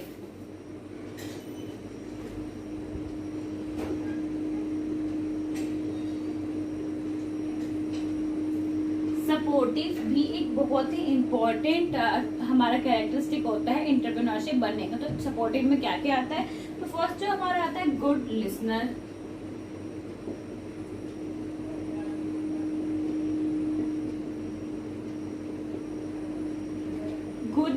जो गुड स्पीकर होता है वो गुड मैन तो होता ही है, पर जो गुड लिसनर होता है वो ग्रेट मैन होता है। तो जो एंटरप्रेन्योरशिप में सबसे क्वालिटी होनी चाहिए वो गुड लिसनर की होनी चाहिए। जो सेकंड हमारे पास आता है उसके जो थिंकर्स होते हैं,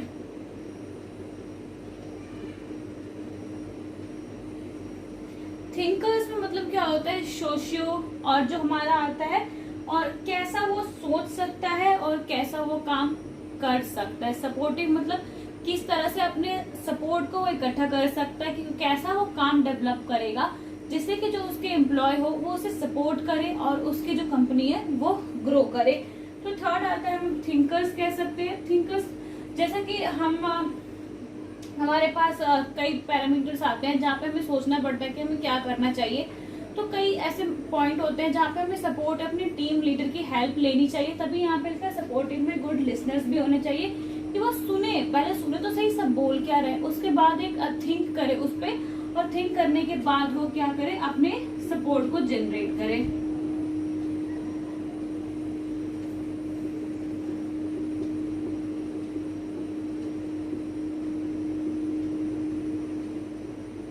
थर्ड पॉइंट आएगा अपने काम के प्रति क्या होना चाहिए, वो बहुत ही ज्यादा रिस्पॉन्सिबल होना चाहिए। ये सब हमारे एंटरप्रेन्योरशिप में एक नॉर्मल ह्यूमन बीइंग के अंदर भी क्वालिटीज होनी चाहिए ताकि वो अपने लाइफ को बहुत ही अच्छे तरीके से जी सके। हमारे पास फोर्थ आता है पॉजिटिविटी।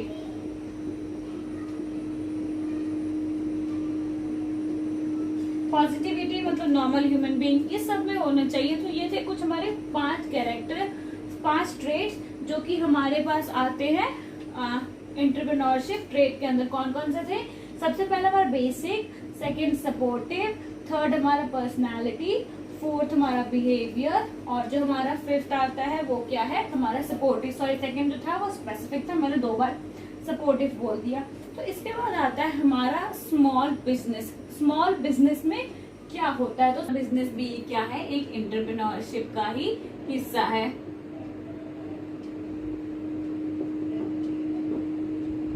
स्मॉल बिजनेस एंटरप्रेन्योरशिप में ये नहीं लिखा कहीं पे भी कि हमें जो बड़ा बिजनेस होता है वही हमारा एंटरप्रेन्योरशिप होता है। छोटा बिजनेस भी कोई एंटरप्रेन्योरशिप ही होता है, क्योंकि वो कोई प्रोसेस को, कोई नई इन्वेंट या कोई आइडिया को लेके अपनी कंपनी से प्रॉफिट लेना चाहता है। तो इसको हम मेजर किस तरीके से कर सकते हैं? इसको हम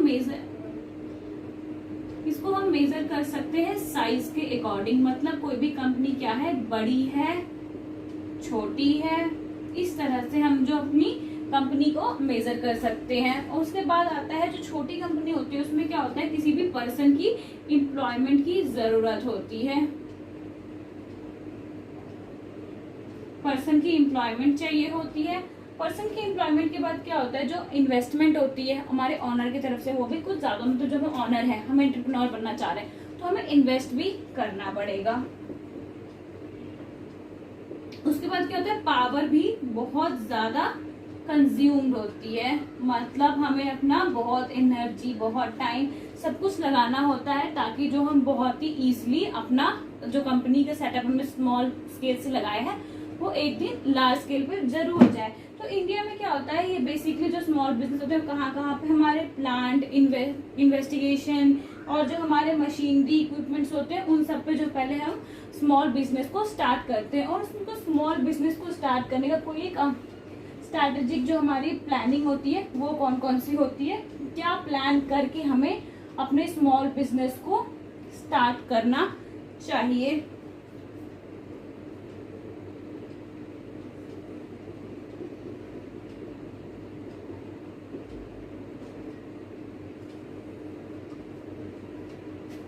स्ट्रैटेजिक प्लानिंग। अभी स्मॉल बिजनेस की हमें स्ट्रैटेजिक प्लानिंग करनी है। तो स्ट्रैटेजिक प्लानिंग में हमें क्या क्या क्लियर होना चाहिए? सबसे पहले तो हमारा क्या होना चाहिए? Clear vision. जो हमने अपने कंपनी में सोचा है कि हमने इस पे काम करना है तो वो हमारा क्लियर होना चाहिए। सेकंड होना चाहिए हमें सेट गोल। हमें गोल सेट करना चाहिए कि हमें जैसे देखना है कि 6 मंथ में अगर हमारा इस प्रोडक्ट पे रिजल्ट आता है तो ठीक है, अगर नहीं रिजल्ट आ रहा तो कुछ और इनोवेट करेंगे, कुछ और डिफरेंट करके ट्राई करेंगे। थर्ड आता है हमारे पास मोर प्रॉफिट का हमें साधन ढूंढना चाहिए कि मतलब कैसे हम, अगर थोड़ी प्रॉफिट हो रही है तो उसमें कैसे प्रॉफिट करें। और एक टाइम ड्यूरेशन होता है, जैसे एक टाइम हमने 6 मंथ्स का ले लिया है, 6 मंथ्स में हम चेक करेंगे कि हमारी company up to the mark है या 100% से चाहिए। तो हमें एक एक्सपेक्ट करके लेना चाहिए कि हम जो एक्सपेक्ट करें वो 70% ही एक्सपेक्ट करें, क्योंकि 100% अगर हम एक्सपेक्ट करेंगे तो उतना 100% तो होता नहीं है। तो 70% एक्सपेक्ट करके ले, अगर उतना जो बिलो, जैसे कि हमने 6 मंथ में हमने टारगेट है हमारा 90, तो अगर ये हमारा अपर लिमिट का टारगेट है और लोअर लिमिट का टारगेट 70 है कि अगर 70 तक आएगा तो हम उस काम को कंटिन्यू करेंगे, आगे और मेहनत करके देखेंगे, ये नहीं कि छोड़ देंगे। तो ये होता है टाइम ड्यूरेशन भी हमें सेट करना होता है। उसके बाद आता है विजन गिवन फ्रॉम टाइम, मतलब टाइम से हमें विजन को क्लियर करना होता है। तो ये सब कुछ टाइम होता है जो स्ट्रैटेजिक प्लानिंग, मतलब प्लान करना होता है, कोई स्ट्रैटेजी लगानी होती है कि इस चीज को हमें करना है। तो कौन कौन सी स्ट्रैटेजी लगाएंगे हम स्मॉल बिजनेस में? अपने विजन को क्लियर करेंगे कि हमें छोटी सी कंपनी सेटअप करनी है तो हमें किस बेस पे सेटअप करनी है। गोल सेट करेंगे, मोर प्रॉफिट लाने का उसमें कुछ देखेंगे, उसके बाद एक टाइम सेट करेंगे। तो ये सब हमारा होता है। और इसके साथ जो एक बहुत इम्पोर्टेंट पॉइंट है वो है एक्शन ऑन टाइम। हमें अपने टाइम पे जो एक्शन, बिल्कुल ही राइट एक्शन राइट डिसीजन के साथ लेनी होती है। प्राइसिंग प्रमोशन एक बहुत ही इंपॉर्टेंट फैक्टर है एंटरप्रेन्योरशिप का। तो प्राइसिंग में बेसिकली क्या होता है, जो हमने प्रोडक्ट बनाई होती है उसका हम क्या करते हैं, फिक्स प्राइस लगाते हैं। अब जो हम प्राइस लगाते हैं, प्राइस के कुछ क्राइटेरिया होते हैं जिसको हमें अपने माइंड में ध्यान में रखते हुए हमें अपने प्राइस को सेट करना होता है। पहला तो होता है हमें कस्टमर को ध्यान में रखना होता है कि मतलब जो हमने प्राइस बनाया है उसको किस तरह के मतलब किस तरह के कस्टमर चाहिए, किस तरह के कस्टमर को हमें पहुंचाना है, तो उसका क्या प्राइस सेट करेंगे। दूसरा होता है हमें कॉम्पिटिटर्स को देखना है, हमें अपने कॉम्पिटिटर्स को भी देखना है क्योंकि मार्केट में जो हम प्रोडक्ट बना रहे हैं उसके उस प्रोडक्ट को दूसरी कंपनी में बना रहे हो तो अपने प्रोडक्ट में क्या दे रहे हैं क्वालिटी और उसके क्या प्राइस दे रहे हैं, तो उसके अकॉर्डिंग हमें अपने प्राइस को सेट करना होता है। उसके बाद मार्केट में क्या कॉस्ट चल रही है, मार्केट में उसकी क्या कॉस्ट चल रही है, तो ये सब चीजें में ध्यान रखना होता है। तो इन सब चीजों के अलावा तो हमें अब ये तो हुआ हमें प्राइस रखना, तो इससे हमारे कंपनी पे क्या इफेक्ट पड़ेगी, कंपनी की ग्रोथ हो सकती है, प्रोडक्ट की प्रमोशन हो सकती है। तो कई बार तो ऐसा होता है प्रोडक्ट की प्रमोशन हो सकती है, इसकी क्या इम्पोर्टेंस है वो हम बताएंगे उसे प्रोडक्ट की। तो यहाँ से हमने देख लिया कि प्रोडक्ट की प्राइसिंग कैसे करते हैं, प्राइसिंग कर ली। कई बार तो कंपनी के ऊपर दबाव होता है कि बाहर मार्केट की तरफ से कि हमारा जो मार्केट का रेट ये चल रहा है तो आपको अपने प्राइस का रेट वो रखना पड़ेगा। कई बार वो अपने मन से रखते हैं, कम रेट में रखते हैं किसी भी प्राइस का प्रोडक्ट का प्राइस, ताकि वो मार्केट में पहले कस्टमर तक पहुंचे वहां तक, उसके बाद वो अपने प्राइस को डबल कर सके या थोड़ी बहुत बढ़ा सके। तो ये था हमारा प्राइसिंग। अब प्रमोशन में क्या होता है मैं बताती हूँ। प्राइसिंग में हमने देख लिया, अब आती है हमारी प्रमोशन की बारी। प्रमोशन में ये होता है अब हम अपने प्रोडक्ट को प्रमोट करना है। प्रोडक्ट बना लिया, जैसे एक हमने प्रोडक्ट बना लिया, हमने सेलफोन बना लिया, सेलफोन बना लिया हमने। अब सेलफोन का हमने प्राइस भी कुछ रख लिया, XYZ जो भी हमने प्राइस रख लिया, जो भी प्राइस के क्राइटेरिया थे उसके क्राइटेरिया। अब हमें इसे प्रमोट करना है, इसे बेचना है मार्केट में, तो इसके लिए हम क्या करेंगे, हम एड्स चला सकते हैं, या तो अब कुछ अपने जो हमारे फील्ड के जो वर्कर्स होंगे उनको दे सकते हैं, फील्ड वर्कर्स को दे सकते हैं क्या कि ये प्रमोट करें। या तो एक तो सबसे इम्पोर्टेंट बात होती है कि जो हमारा है हम इसे सेल ट्रिक से कर सकते हैं कि मतलब कम पैसे में लो प्राइस में बेच के दे सकते हैं, या तो नई आई है तो कुछ डिस्काउंट ऑफर लगा सकते हैं। ये सब स्टार्टिंग में हम लगा सकते हैं, जो मतलब इसकी हमें इफेक्टिव कॉस्ट पड़ी होगी मैन्युफैक्चरिंग कॉस्ट, उससे भी कम में बेच के अपने कस्टमर तक को दे सकते हैं, प्रमोट कर रहे होते हैं। क्योंकि अगर एक बार हमारी जो भी प्रोडक्ट है वो प्रमोट हो जाएगी तो उसके बाद वो मार्केट में बहुत ही अच्छी ब्रांडिंग बन जाएगी, वो एक इंटरप्राइज बन जाएगी, तो उससे जो हमारा प्रोडक्ट है वो और जो प्रॉफिट है ओवरऑल वो हमारी कंपनी में बहुत ज्यादा आएगा। तो ये था हमारा प्राइसिंग एंड प्रमोशन हम किस तरह करते हैं। एंटरप्रेन्योरशिप का जो हमारा लास्ट टॉपिक आता है वो है फ्रेंचाइजिंग। फ्रेंचाइजिंग क्या होता है, हमने मोस्टली बहुत सारे घर में कभी ये वर्ड सुना होगा फ्रेंचाइजिंग, या कभी भी ये वर्ड में सुना होगा। फ्रेंचाइजिंग का मतलब क्या होता है, फ्रेंचाइजिंग का मतलब हम एक समझ सकते हैं ये क्यों होता है, हमें बिजनेस को एक्सपैंड करने के लिए यूज होता है।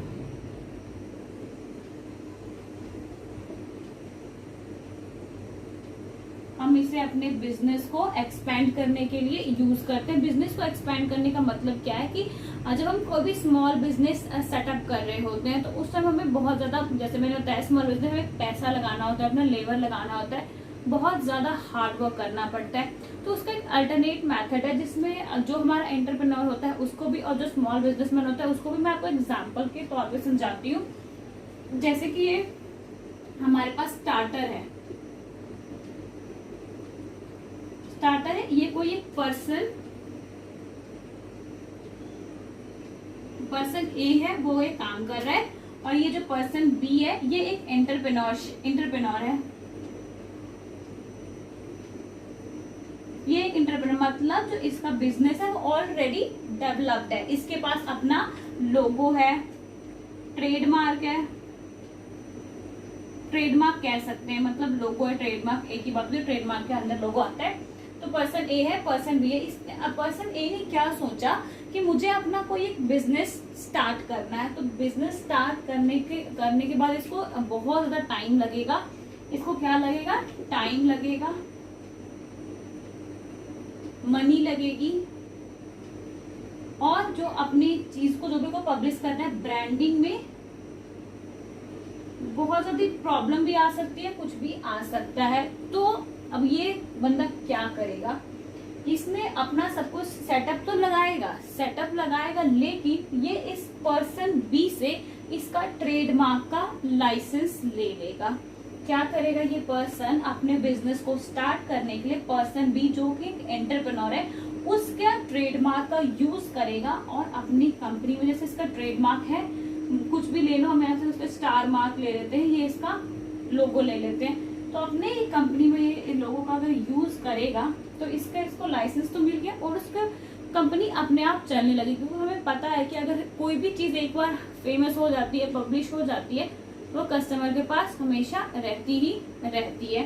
तो इसे ले लिया, तो इसने क्या किया? इसको कुछ पैसे पे डील हो गई कि सालाना हम तुम्हें इतने पैसे देंगे, तो ठीक है, कहा कि हाँ मैं तुम्हें लाइसेंस दे दूंगा, तुम मेरा फर्दर ब्रांच खोल सकते हो। तो यही होता है ना, किसी एक ब्रांड की हर जगह ब्रांचेज होती है। जैसे कोई इंस्टीट्यूट है, उसके एक ब्रांचेज यहाँ है, दूसरी ब्रांचेज दूसरी जगह पे है।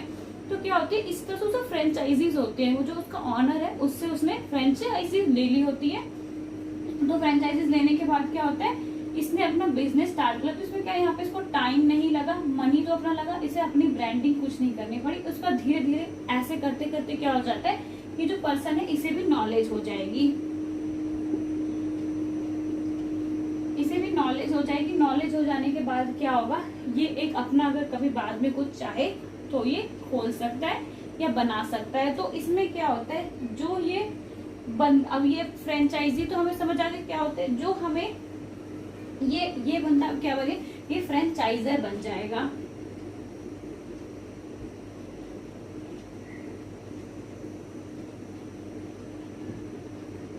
ये फ्रेंचाइजर बन गया और ये फ्रेंचाइजी बन गया। मैं बताती हूँ इसका मतलब।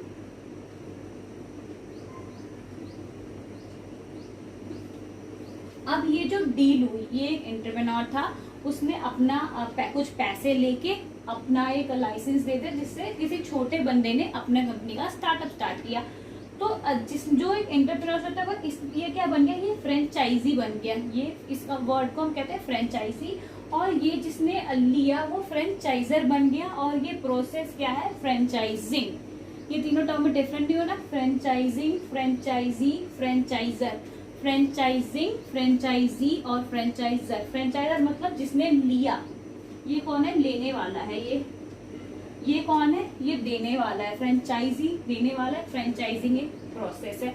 तो ये एक टर्म है फ्रेंचाइजिंग का। इसके बाद क्या होता है, इसे क्या प्रॉफिट होता है, ये क्यों अपना लाइसेंस दे, इतने मेहनत, अगर ये तो एक बंदे को दे रहा है, अगर ये एक साल में 10-20 बंदों को या 50 बंदों को दे दे, तो इसकी इनकम ही इतनी ज्यादा हो जाएगी, इसे अपना कुछ काम नहीं करना पड़ेगा। इसको जो सालाना होगी, जो सब बाकी लोग देंगे जिन्होंने लाइसेंस दे रखा है, तो उसी से इनकी बहुत अच्छी कमाई हो जाएगी। तो ये बिजनेस को एक्सपैंड करना, मतलब इसने अपना ट्रेडमार्क बनाया था मेहनत करके, अब ये उसे एक्सपैंड कर रहा है, मतलब पूरी दुनिया में फैला रहा है। तो इसे कहते हैं बिजनेस एक्सपैंड करना है। छोटी कंपनी से लेके ग्रो कर रही है, वो भी कमा रही है। तो एंटरप्रेन्योरशिप में बेसिकली यही होता है। तो हम एक बार शॉर्ट में देखेंगे कि आज हमने क्या पढ़ा। हमने देखने से पहले हमने सब कुछ तो पढ़ लिया एंटरप्रेन्योरशिप की, पर क्या इसकी कुछ डिसएडवांटेज भी होती है, इतने बेनिफिट्स होते हैं, तो कुछ ना कुछ तो डिसएडवांटेज होते होंगे। तो पहले हम इसका डिसएडवांटेज कवर करेंगे।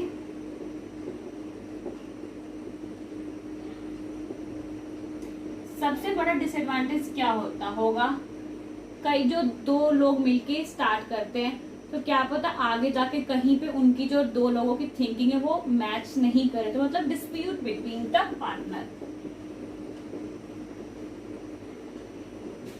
Dispute between the partners. Partners में लड़ाई हो गई, या तो जो दूसरा पार्टनर है, क्या हुआ था, पैसे लगाए थे हम दोनों ने मिलके, या पैसे आप उसके भी आपने लगे, दो पार्टनर ने स्टार्ट किया, बोला कि मैं काम करूंगा, मैं आपको बाद में पैसे दे दूंगा, पैसे आपने ही अपने पूरे लगा दिया, और पार्टनर की क्या हो गई, डेथ, कुछ भी हो सकता है। उसके बाद होता है एक तो हमारे आइडिया में डिस्प्यूट हो गए, पार्टनर की डेथ हो गई। उसके बाद क्या होता है, जो बिजनेस का प्रॉफिट होता है, प्रॉफिट में कई बार अगर हम दो रिलेटिव्स ही मिलके बिजनेस स्टार्ट कर रहे होते हैं, तो रिलेटिव्स अगर बोला कि नहीं मुझे आज इस बार थोड़ा ज्यादा हिस्सा चाहिए, मैं अगली बार मैनेज कर लूंगा, तो कई बार होता है कई जो सामने वाला होता है वो बोल नहीं पाता कि नहीं ये हमारा बिजनेस है। तो उसमें क्या होता है, जो प्रॉफिट होता है रिलेशनशिप में प्रॉब्लम हो जाती है उसको डिस्ट्रीब्यूट करने में। तो ये थे कुछ डिसएडवांटेज जो कि हमारे एंटरप्रेन्योरशिप में आते हैं। तो आज के जो हमने समरी स्टार्ट करेंगे, तो समरी में हमने कहाँ से स्टार्ट किया था, हमने एक शॉर्ट एंटरप्रेन्योरशिप हमने आज खत्म की।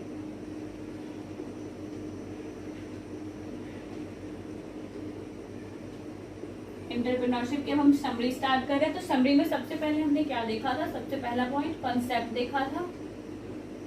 कंसेप्ट में हमने देखा था इसकी डेफिनेशन,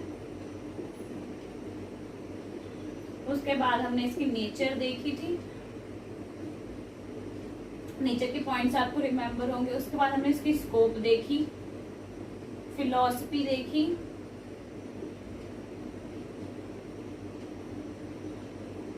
फिलॉसफी में हमने थ्री लोगों की तरफ से फिलॉसफी देखी थी। उसके बाद हमने डिफरेंशिएट बिटवीन किया सेल्फ एम्प्लॉयमेंट एंड एंटरप्रेन्योरशिप।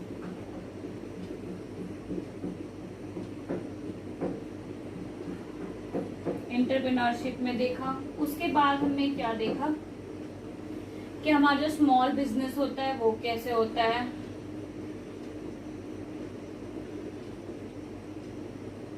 इसकी स्ट्रैटेजी देखी, प्लानिंग, इम्पोर्टेंस देखा हमने, किसका, सेल्फ एम्प्लॉयमेंट एंड एंटरप्रेन्योरशिप का हमने देखा। उसके बाद हमने देखा प्राइसिंग एंड प्रमोशन। उसके बाद हमने एट लास्ट देखा 9th में फ्रेंचाइजिंग क्या होती है। उसके बाद हमने इसकी डिसएडवांटेज देखी,